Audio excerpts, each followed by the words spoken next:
যদি কোনো ব্যক্তিকে জিজ্ঞেস করেন বা প্রশ্নই করেন যে আপনার সর্বপ্রথম ইবাদতের মূল উদ্দেশ্যটা কি, বলবে নামাজ। কিন্তু বর্তমান দেখা যায় নামাজের সংখ্যা যত বেশি বাড়ছে তার থেকে অন্যায় অশ্লীলতার কাজ দ্বিগুণ বাড়তেছে, ঠিক কি না?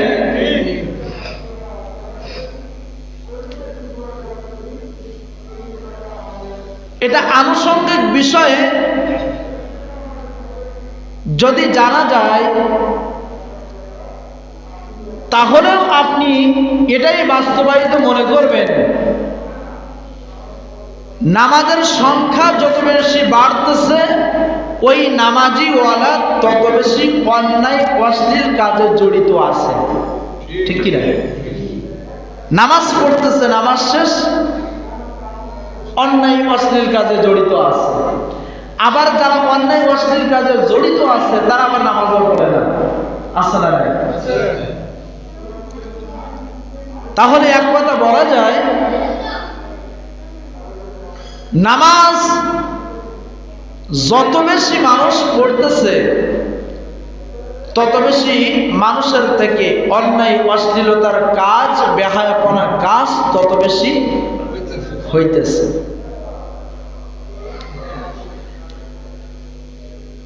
তো এখান থেকে উদ্দেশ্য সাধন করার জন্য প্রাথমিক যুগ থেকে আমরা আজ পর্যন্ত যদি ধরে নিতে পারি তাহলে আমাদের একটাই হিসাব, নামাজ আজকে কেন এত ব্যর্থতা, নামাজের ব্যর্থতা কেন এত হচ্ছে, সেটার আমাদের জানার দরকার আছে না নাই? সর্বপ্রথম বিষয়টা হলো, যে কোনো কাজ ব্যর্থ হওয়ার উদ্দেশ্য আছে, যে কোনো কাজ ব্যর্থ হওয়ার উদ্দেশ্য অবশ্যই আছে, কিন্তু উদ্দেশ্যটা কি? সেটা উদ্দেশ্যটা হলো আল্লাহ তাআলা কোরআনুল কারীমের ভিতরে সূরাতুল আনআম 6 নম্বর সূরা 162 নম্বর আয়াতের মধ্যে আল্লাহ বলছেন, কুল ইন্না সলাতি ওয়া নুসুকি ওয়া মাহইয়ায়া ওয়া মামাতি লিল্লাহি রাব্বিল আলামিন। ইসলামের ইবাদতের মধ্য থেকে একটি অনির্দিষ্ট নন স্পেসিফিক ও একটি নির্দিষ্ট স্পেসিফিক ইবাদত আমলের উদ্দেশ্য হলো ইসলামের সকল আমলের মধ্য থেকে আল্লাহ তাআলাকে নামাজের মধ্যে সন্তুষ্ট অর্জন করা। সুবহানাল্লাহ। সকল আমলের মধ্য থেকে, ইসলামের বিধানাবলীর মধ্য থেকে এই নামাজের মতো একটা ইবাদত, এই ইবাদতটাকে আপনাকে আমাকে আল্লাহ তাআলার সন্তুষ্ট অর্জনের জন্য বিধান দিয়েছেন। কিন্তু এই সন্তুষ্ট কিভাবে অর্জিত হবে সেটা আল কোরআন প্রমাণ করে দিয়েছেন। ইন্না সলাতি ওয়া নুসুকি ওয়া মাহইয়ায়া ওয়া মামাতি লিল্লাহি রাব্বিল আলামিন। নিশ্চয় আমার নামাজ, আমার কুরবানি, আমার জীবন, আমার মরণ সব তাম পৃথিবীর জগতের পালনেওয়ালার জন্য। সুবহানাল্লাহ বলেন। এই সন্তুষ্টি অর্জনের জন্য এই নামাজ যাতে ব্যর্থ না হয়, এই নামাজ যাতে কাজে লাগাই, এই নামাজের মাধ্যমে আল্লাহ তাআলার সন্তুষ্টি অর্জিত হয়, সে ব্যাপারে আল্লাহ তাআলা বললেন এই নামাজের মূল মুখ্য উদ্দেশ্য হলো আল্লাহ তাআলাকে সন্তুষ্ট অর্জন করা, আল্লাহ তাআলার সন্তুষ্ট অর্জন করার মধ্য দিয়ে আল্লাহ তাআলাকে পাওয়া এবং সমস্ত অশ্লীল বেহায়াপনা অন্যায় কাজ থেকে নিজেদেরকে বিরত রাখা। এর নাম হলো আল্লাহ তাআলার বিধানাবলীর মধ্যে সর্বশ্রেষ্ঠ বিধান হলো নামাজ।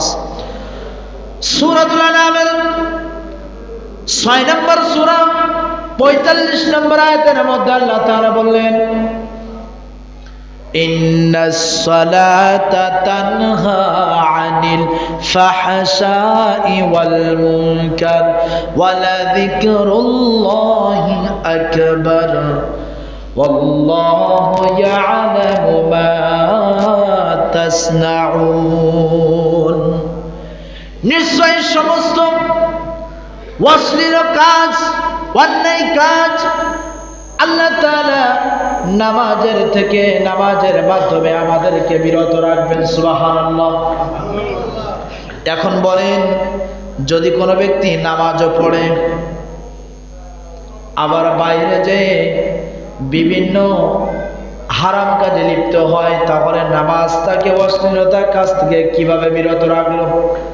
আছে না নাই? নামাজও পড়বে, মসজিদের দরজা থেকে যখন বের হয়ে যাবে তখন সাথে সাথে পরিকল্পনা শুরু হয়ে যায় কার ক্ষতি করলে ভালো লাগবে, কার অন্যায় অপরাধ করলে কার সাথে জড়িত হইতে ভালো লাগবে। ঠিক কিনা বলেন? কিন্তু এই নামাজ ওই নামাজ আপনার জন্য উপকারী নয় যে নামাজ আল্লাহর জন্য উপকারী, আল্লাহর সন্তুষ্টি অর্জনে আদায় করলেন না। ঠিক কিনা? যে নামাজ আল্লাহর সন্তুষ্টির জন্য আদায় করলেন না ওই নামাজ পড়ে আপনার কোনো লাভ হলো না।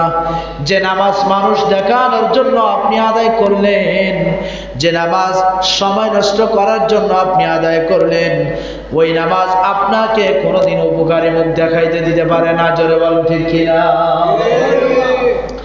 এই জন্য নামাজ কেন আজ ব্যর্থ?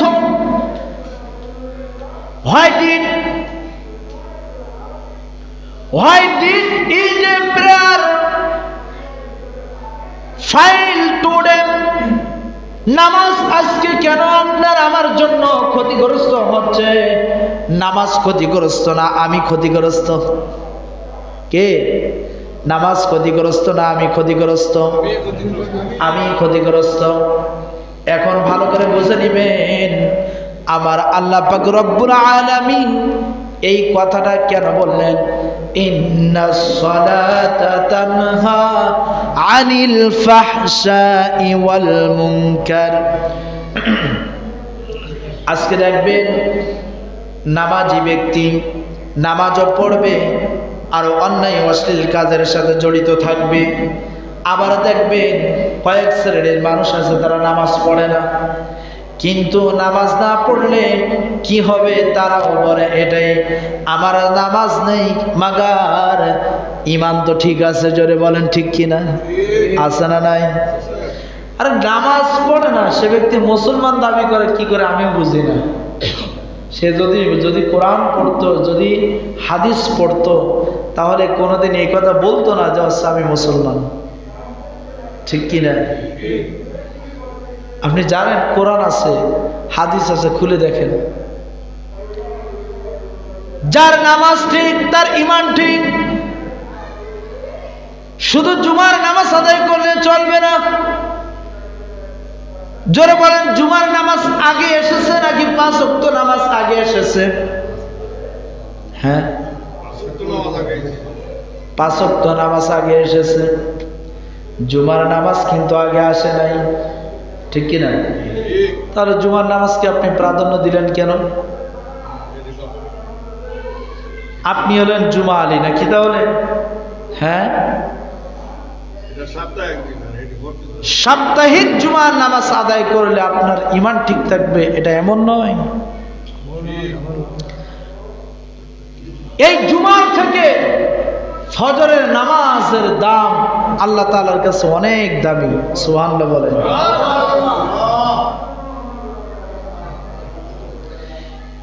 এই জুমার থেকে ফজরের নামাজের দাম আল্লাহর কাছে এত দামি যে জুমার নামাজ এটা আল্লাহ তাআলার কাছে কম দামি নয়।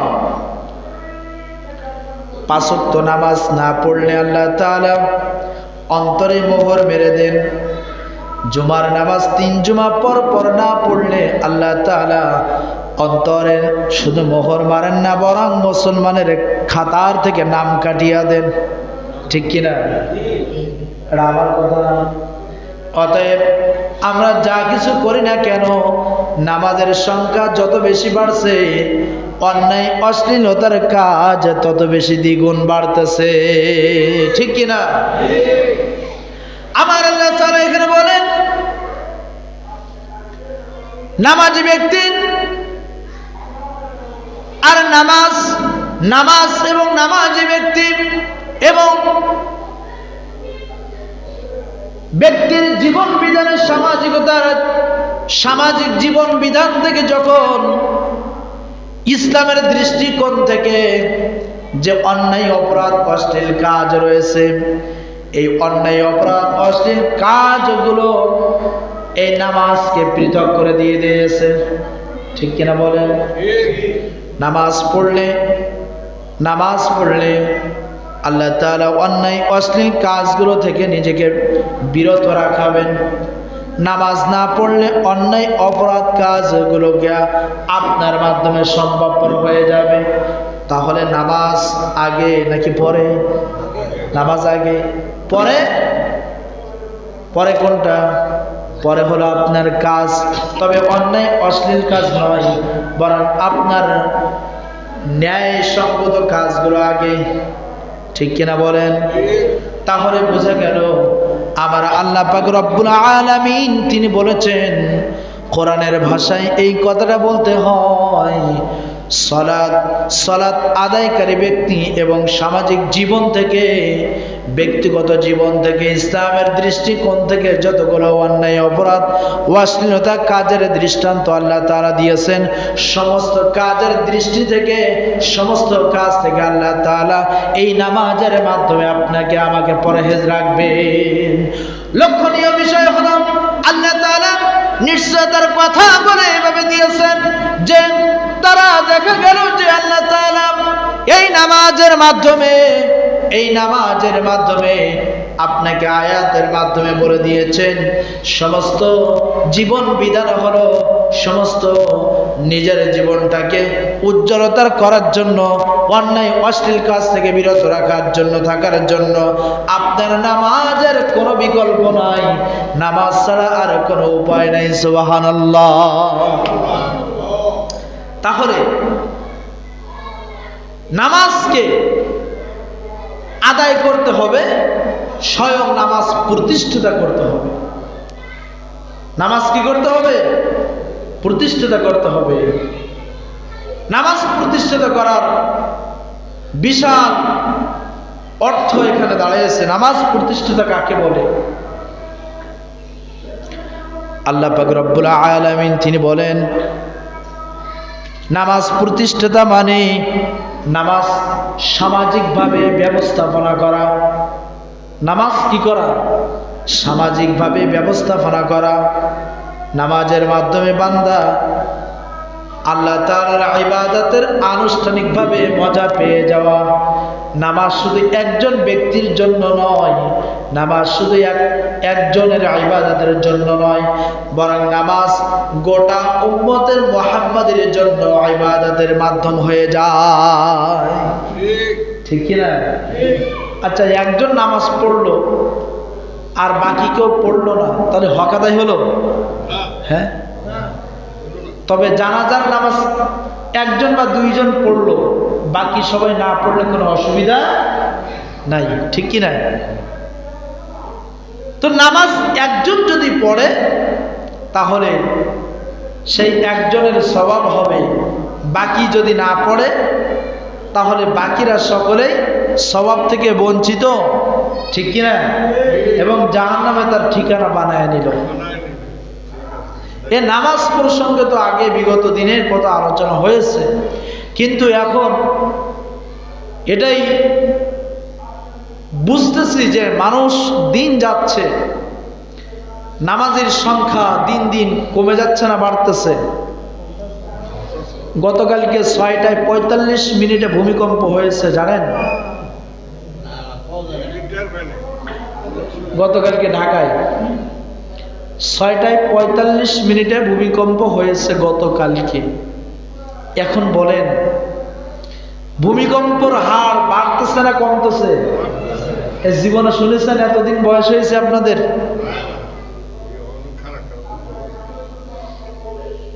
তাহলে নামাজের সংখ্যা যত কমতেছে ভূমিকম্প তত বাড়তেছে, ঠিক কিনা? নামাজের সংখ্যা যত কমতেছে অন্যায় অশ্লীলতা বেহায়াপনার কাজ তত বাড়তেছে, ঠিক কিনা? ভূমিকম্প আল্লাহ তত বেশি বাড়তেছে।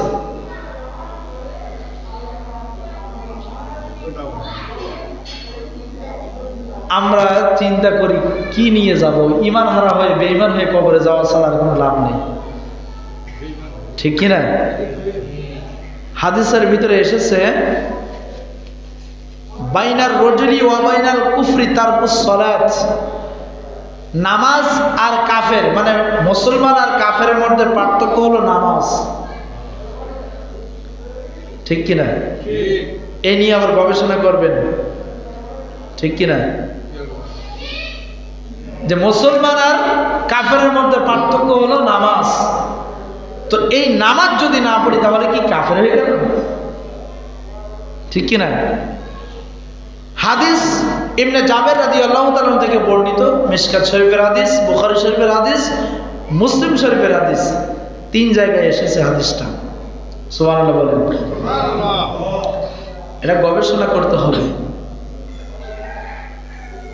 কোন গবেষণা নয়, শুনেছি আমলের ভিতরে প্রতিযোগিতা চলে যাবে, প্রতিযোগিতা হয়ে যাবে, ঠিক কিনা? সাহাবায়ে কেরামের সময় নবীজির মুখ থেকে একটা হাদিস শুনেছে, তৎক্ষণাৎ মানার চেষ্টা করেছে, তারা না খেয়ে না দিয়ে। আর এই জামানার মানুষ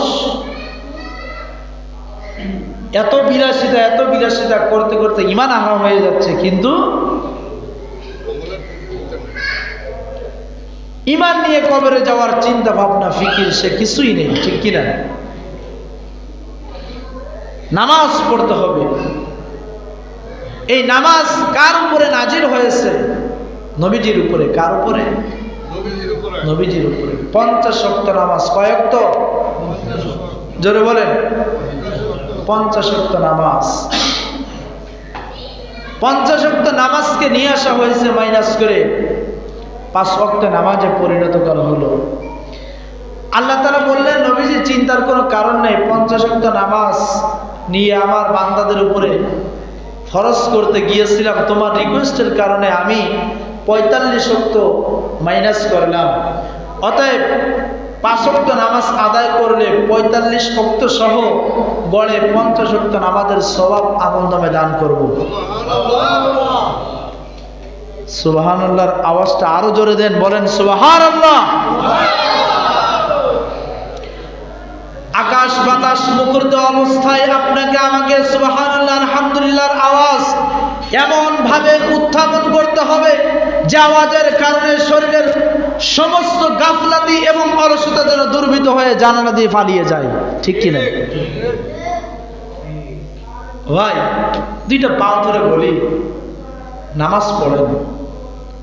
আজকে বেনামাজের কারণে সমাজ, মহল্লা, কেরামগঞ্জ, দেশ, শহর সবাই নষ্ট হয়ে যাচ্ছে।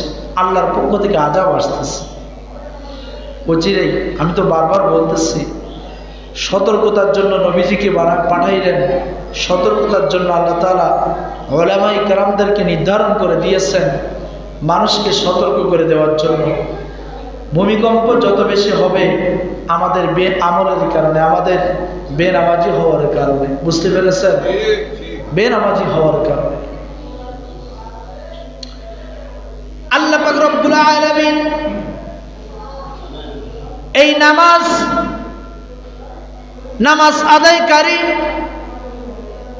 এবং ব্যক্তিগত জীবন ও সামাজিক জীবনে উন্নতি করার জন্য আল্লাহ তাআলা একটা উদ্দেশ্যকে সাধন করে পাঠানোর জন্য সন্তুষ্ট অর্জনের জন্য নামাজের মাধ্যমে একটা উদ্দেশ্য দিয়েছেন। সুবহানাল্লাহ। নামাজ আজকে ব্যর্থ নাকি আমি ব্যর্থ? নামাজ ব্যর্থ নাকি আমি ব্যর্থ? আমি ব্যর্থ। নামাজ কোনোদিন ব্যর্থ নয়। নামাজ আজকে ব্যর্থ নয়, আমি ব্যর্থ হওয়ার কারণ আমি নামাজ পড়ি না, কিন্তু আল্লাহ তাআলা আমাকে নামাজওয়ালাদের মধ্যে রেখে দিয়েছেন, ঠিক কিনা? আমি কালীনগর 46 নং সরকারি বিদ্যালয়ে ভর্তি হইলাম, কিন্তু ক্লাস করলাম না। তবে খাতায় নামটা লেখা আছে। যখন শিক্ষক হাজিরা খাতায় প্রত্যেক দিন হাজিরা ডাকে, উপস্থিত না থাকলেও হাজিরা কিন্তু ডেকেই যায়। জোরে বলেন ঠিক কিনা? ঠিক তো আল্লাহ তাআলা আমাকে মুসলমানের ঘরে ভূমিষ্ঠ করার কারণে আল্লাহ তাআলা বিধান দিয়েছেন। আল্লাহ তাআলা 5 ওয়াক্ত নামাজে 5 বার করে হাজিরা ডাকেন। আমি মসজিদে উপস্থিত না হলেও আমার আল্লাহ তাআলা নূরের তৈরি ফেরেশতাদের মাধ্যমে হাজিরা ডাকতেই আছেন। এই অনুপস্থিত আপনার আমার কিয়ামতের ময়দানে শুধু কাজে লাগাবেন না, কবরে কাজে লাগাবেন অনুপস্থিততার কারণে। শুধু কিয়ামতের ময়দানে নয়, কবরে নয়, বরং মওতের সময় এমন ভাবে কাজে লাগাবেন। পিপাসার্থ মানুষ পিপাসার্থ লাগলে কেমন অবস্থা হয়, কেমন যেন ছোটাছুটি করে, কখন পানি খাইব, কখন পানি পান করব। জোরে বলেন ঠিক কিনা? মওতের সময় বেনামাজিদের এমন পরিস্থিতি হয়ে দাঁড়াবে, তাম পৃথিবীর পানি পর্যন্ত যদি তার সম্মুখে আনা হয়, আর বেনামাজি বলে এই পানিগুলো যদি আমি পান করি তাহলে মনে হয় আমার তৃষ্ণার্ত মিটবে না, আমার পিপাসার্থ মিটবে না। বেনামাজিদের অবস্থায় আমার পরিস্থিতি হয়ে দাঁড়ায়। ও ভাই, 2টা পাও ধরে বলবো, নামাজিওয়ালা নামাজিওয়ালা আমার আল্লাহর কাতার থেকে এখনো পর্যন্ত নাম কাটে নাই, আমার আল্লাহর কাতার থেকে এখনো পর্যন্ত নাম কাটে নাই। দুনিয়ার সর্ববৃহৎ বিধান হলো নামাজ পড়া, দুনিয়ার সর্ববৃহৎ বিধান হলো নামাজ পড়া। এই নামাজের মাধ্যমে আল্লাহ তাআলা আনুগত্যের পরীক্ষা নেন, এই নামাজের মাধ্যমে দ্রুত মেনে নেওয়ার পরীক্ষা নেন, এই নামাজের মাধ্যমে আল্লাহ তাআলা দলগত শৃঙ্খলা বজায় রাখার পরীক্ষা নেন, এই নামাজের মাধ্যমে ঈমানের দৃঢ়তার পরীক্ষা নেন, এই নামাজের মাধ্যমে উম্মতের ঐক্যবদ্ধতার হওয়ার পরীক্ষা নেন, এই নামাজের মাধ্যমে আপনাকে আমাকে রিজিকের পরীক্ষা নেন, এই নামাজের মাধ্যমে আপনাকে আমাকে ঈমানি এমন ভাবে পরীক্ষা নেবেন যেই পরীক্ষার মাধ্যমে যদি আপনি আমি উত্তীর্ণ হয়ে যেতে পারি, তাহলে কিয়ামতের ময়দানে নয়, মওতের সাথে সাথে আল্লাহ তাআলা আপনাকে আমাকে জান্নাতের ব্যবস্থা করে দিবে। শুধু তাই নয়, আমার আল্লাহ পাক রব্বুল আলামিন এখানে নামাজ আদায়কারী এবং এই নামাজের মাধ্যমে জীবন উন্নতির পরাক্রমশালীর ভিতরে নিয়েছেন। আল্লাহু আকবার। আল্লাহ জীবন উন্নতি, জীবন ব্যবস্থা, সামাজিক ব্যক্তিগত জীবন ব্যবস্থার মধ্যে ইসলামের দৃষ্টিতে যতগুলো অন্যায় অশ্লীল কাজ রয়েছে, সমস্ত অন্যায় অশ্লীল কাজগুলোকে আল্লাহ তাআলা দূরীভূত করেন এই নামাজের মাধ্যমে, ঠিক কিনা বলেন? আজকে বলেন, আজকে আমি জানতে চাই, যদি মুন্সিপালিটির সমস্ত মানুষগুলো বালেগ হওয়া থেকে শুরু করে ছোট্ট ছোট্ট বাচ্চারা এখানে নামাজের জন্য আসে, এখন তারাও নামাজ ফরজ হয় নাই, ওয়াজিব হয় নাই, তারাও আসে। এখন যদি বালেগ হওয়ার পর থেকে নিয়ে কবরে দেনেওয়ালা পা পর্যন্ত দাড়িপাকা মুরব্বী সকল স্তরের সর্ববৃহৎ মানুষগুলো যদি আসে, বলেন তো দেখি আজকে অন্যায় অশ্লীল কাজ মুন্সিপালিটির সমাজে হবে কি হবে না? কোনো ক্রমেই হওয়ার সম্ভাবনাই নাই। আছে? কোনো প্রকার নেই। যদি কোনো প্রকার অন্যায় পাই, নামাজি একজন নয়, 2 জন নয়, গোটা মানুষ ধরে তাকে বলতে হবে, এই তুমি কেন অন্যায় করেছো, তুমি কেন অশ্লীলতার কাজে জড়িত হয়েছো। যখন এই প্রশ্ন করবে তখন সে এটাই বলতে থাকবে, বাবারে বাবা, সকলেই মিলে আমাকে যদি চাপ দেয় দাও তো আমি মরে যাবো। দুনিয়ায় বাঁচতে হইলে আমার অন্যায় অশ্লীল কাজ বাদ দিতে হবে, সকলের সম্মিলিতভাবে সকলের সাথে মিলেমিশে চলতে হবে, ঠিক কিনা? এই নামাজের মাধ্যমে উম্মতের ঐক্যতার পরীক্ষা আল্লাহ তাআলা এখানে দিয়েছেন। সুবহানাল্লাহ বলেন। সামনে আসিতেছে সেই কাজগুলো, আমি বলতেছি, মানে সামনে আসিতেছে সেই কাজগুলো বলতে আমার আলোচনার সামনে এখানে আল্লাহ তাআলা বললেন ইন্নাস সালাতা তানহা আনিল ফাহশাই ওয়াল মুনকার, নিশ্চয় নামাজ সমস্ত অন্যায় অশ্লীল কাজ থেকে আল্লাহ তাআলা আমাদের সকলকে বিরত রাখেন। সুবহানাল্লাহ বলেন। আল্লাহ তাআলা বললেন ওয়ামা জাআলনাল কিবলাতাল্লাতী কুনতা আলাইহা ইল্লা লিনা'লামা মান ইয়াত্তাবি'ুর রাসূলা মিম্মান ইয়ানকালিবু আলা আকিবাইহি। আল্লাহু আকবার। সূরাতুল বাকারার 143 নম্বর আয়াত, 2 নম্বর সূরা। আল্লাহু আকবার। এই আয়াতের মধ্যে আল্লাহ তাআলা কি বললেন? নবী, তুমি যে কিবলার দিকে ফিরিয়ে নামাজ আদায় করলাম, ওই কিবলাকে আমি নির্ধারণ করেছি, তবে এটাই উদ্দেশ্য জানার জন্য, যে উদ্দেশ্য জানার জন্য। উদ্দেশ্যটা কি? নবীজি, তোমাকে কে বা কারা অনুসরণ করেছে, কে বা কারা অনুসরণ করেছে এটাই জানার জন্য, এটাই দেখার জন্য। আর কে বা কারা তোমার অনুসরণ থেকে মুখ ফিরায় নিয়েছে। কথা কি বুঝতেছেন? কে বা কারা অনুসরণ করলো আর কে বা কারা অনুসরণ করলো না, বরং মুখ ফিরায় নিল। বুঝতে পেরেছেন? আসরের নামাজের সময় নবীজি আলাইহিস সালাতু ওয়াস সালাম দাঁড়িয়ে দাঁড়িয়ে নামাজ আদায় করতেছেন বাইতুল মুকাদ্দাসের দিকে ফিরে। এই আয়াতের পটভূমি তথা শানে নজুল একটু শুনি, তারপর আয়াতের সারমর্ম গর্ব আলোচনা করব। মদিনায় নবী আলাইহিস সালাতু ওয়াস সালাম যখন হিজরত করে গেলেন, হিজরত করার পরে হঠাৎ আসরের নামাজের মধ্যে 2 রাকাত নামাজ শেষ, 3য় রাকাতের জন্য দাঁড়িয়ে গেলেন। নবীজির মনটা কিবলার দিকে, তথা কিবলা তো তখন ছিল বাইতুল মুকাদ্দাসের দিকে। দ্বিতীয় যখন কিবলা নির্ধারণ হলো, তখন কাবা শরীফের দিকে, বাইতুল্লাহর দিকে আল্লাহ তাআলা নবীজি সাল্লাল্লাহু আলাইহি ওয়াসাল্লাম মনে মনে টার্গেট যে বাইতুল্লাহর দিকে নামাজ পড়তে মনটা চায়, কিন্তু আল্লাহ তাআলার নির্দেশ বাইতুল মুকাদ্দাসের দিকে নামাজ।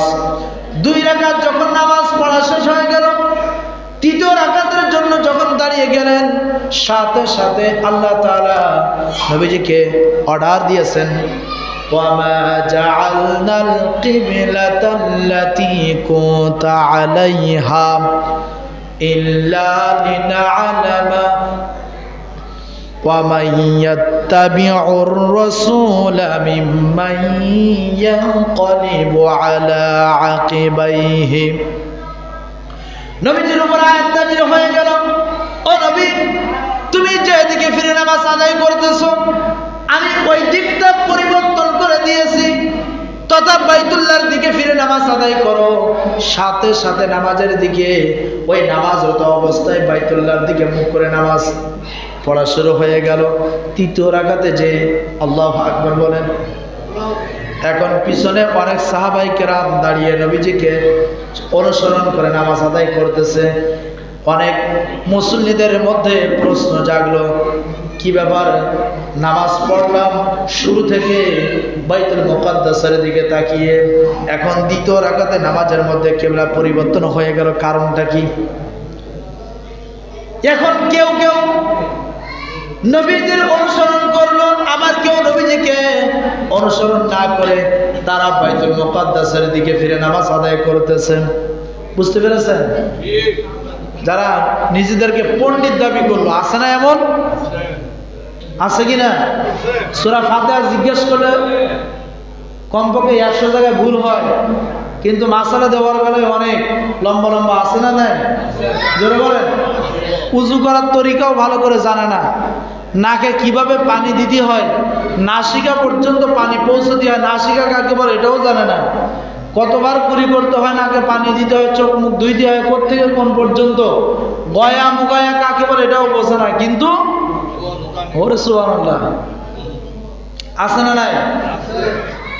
এই সমস্ত পণ্ডিত তো দুনিয়া ধ্বংস করতেছে, ইসলামকে ধ্বংস করার জন্য এই পণ্ডিতই যথেষ্ট। ঠিক কিনা বলেন? জোরে বলেন, ঠিক কিনা? এই পণ্ডিতই যথেষ্ট ইসলামটাকে ধ্বংস করার জন্য, আর কিছুই নয়। ইসআলু আহলা যিকরি ইন কুনতুম লা তা'লামুন। ডাক্তার হওয়া থেকে ডাক্তার সাজা ভালো নাকি? হ্যাঁ, বারবার অসুস্থ হয়ে গেছে, ডাক্তারের কাছে যাইতে যাইতে ঔষধের নাম মুখস্থ হয়ে গেছে। এখন ডাক্তারের কাছে যে রোগের নাম বলে না, ডাক্তারের কাছে যে বলে কি, ডাক্তার সাহেব আমার নাপা স্টার দেন, ডাক্তার সাহেব আমার নাফা টেন দেন। ডাক্তাররা জিজ্ঞাসা করে না যে কোন কাজে লাগাবেন, ঠিক আছে? ডাক্তার জিজ্ঞাসা করে না, না করে ডাক্তার দিয়ে দেয়। তার হয়েছে মাথা ব্যথা, তার হয়েছে পেটে ব্যথা, পেটে ব্যথার জন্য কি নাফা টেন খেলে পেটে ব্যথা সারবে?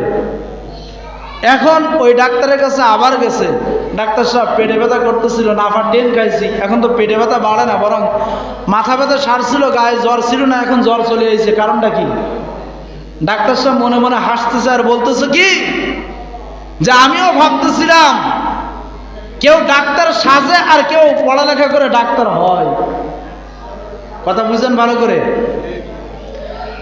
আমার কাছে যখন নাপা টেন চাওয়া হলো, প্রশ্ন করতে চাইছিলাম কে খাবে, কি জন্য খাবে।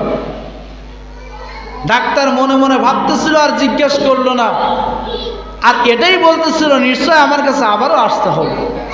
ঠিকই আবারও আইছেন, এখন জিজ্ঞেস করতে চাই নাপা টেন খেয়েছিল কে? বলল আমি খেয়েছি। কিন্তু কেন? কয় আমার তো পেটে ব্যথা করতেছিল। কয় আমিও ভাবতেছিলাম এটা তো পেটে ব্যথার ওষুধ নয়, এটা তো মাথা ব্যথার ওষুধ, নতুবা জ্বর আসলে খাইতে হবে। যাক, তো ডাক্তার সাজা যাবে না, ডাক্তার হইতে হবে লেখাপড়ার মাধ্যমে। মাসালা দেওয়া যাবে না, কিন্তু মাসালা দেওয়ার জন্য অভিজ্ঞতা আনতে হবে, ঠিক কিনা বলেন? তো যারা এরকমভাবে অসুস্থ হওয়ার বিপরীত, অসুস্থমুখীর যখন ঔষধ কিনবে, তখন তো নিশ্চয় শরীর আরো রোগাক্রান্ত অবস্থায় ফেলাই দিবে, ঠিক কিনা? আল্লাহ তাআলা আমাদের সবাইকে বোঝার তৌফিক দান করুক, আমিন। নামাজ প্রসঙ্গে যে একটা কথা বলতেছিলাম, সময় চলে এসেছে, এই জন্য আর আসল দিকে যাইতে পারলাম না। তবে এতটুকু বলতে চাই, নামাজ পড়েন, নামাজের মাধ্যমে আল্লাহ তাআলা সব কিছু সলভ করে দিবেন, সব কিছু সহজ করে দিবেন। কিভাবে বললে আপনারা বুঝবেন জানি না, তবে দোয়া করি আল্লাহ তাআলা সবাইকে যেন আমাদের ঐক্যবদ্ধতা হয়ে, এক উম্মত হয়ে যেন আমরা ইবাদত করতে পারি, আল্লাহ যেন কবুল করেন, আমিন। আখির দাওয়ানা আলহামদুলিল্লাহি রাব্বিল আলামিন। চার রাকাত কবুল জমা আদায় বাকি আছে, আদায় করুন। আসসালামু আলাইকুম।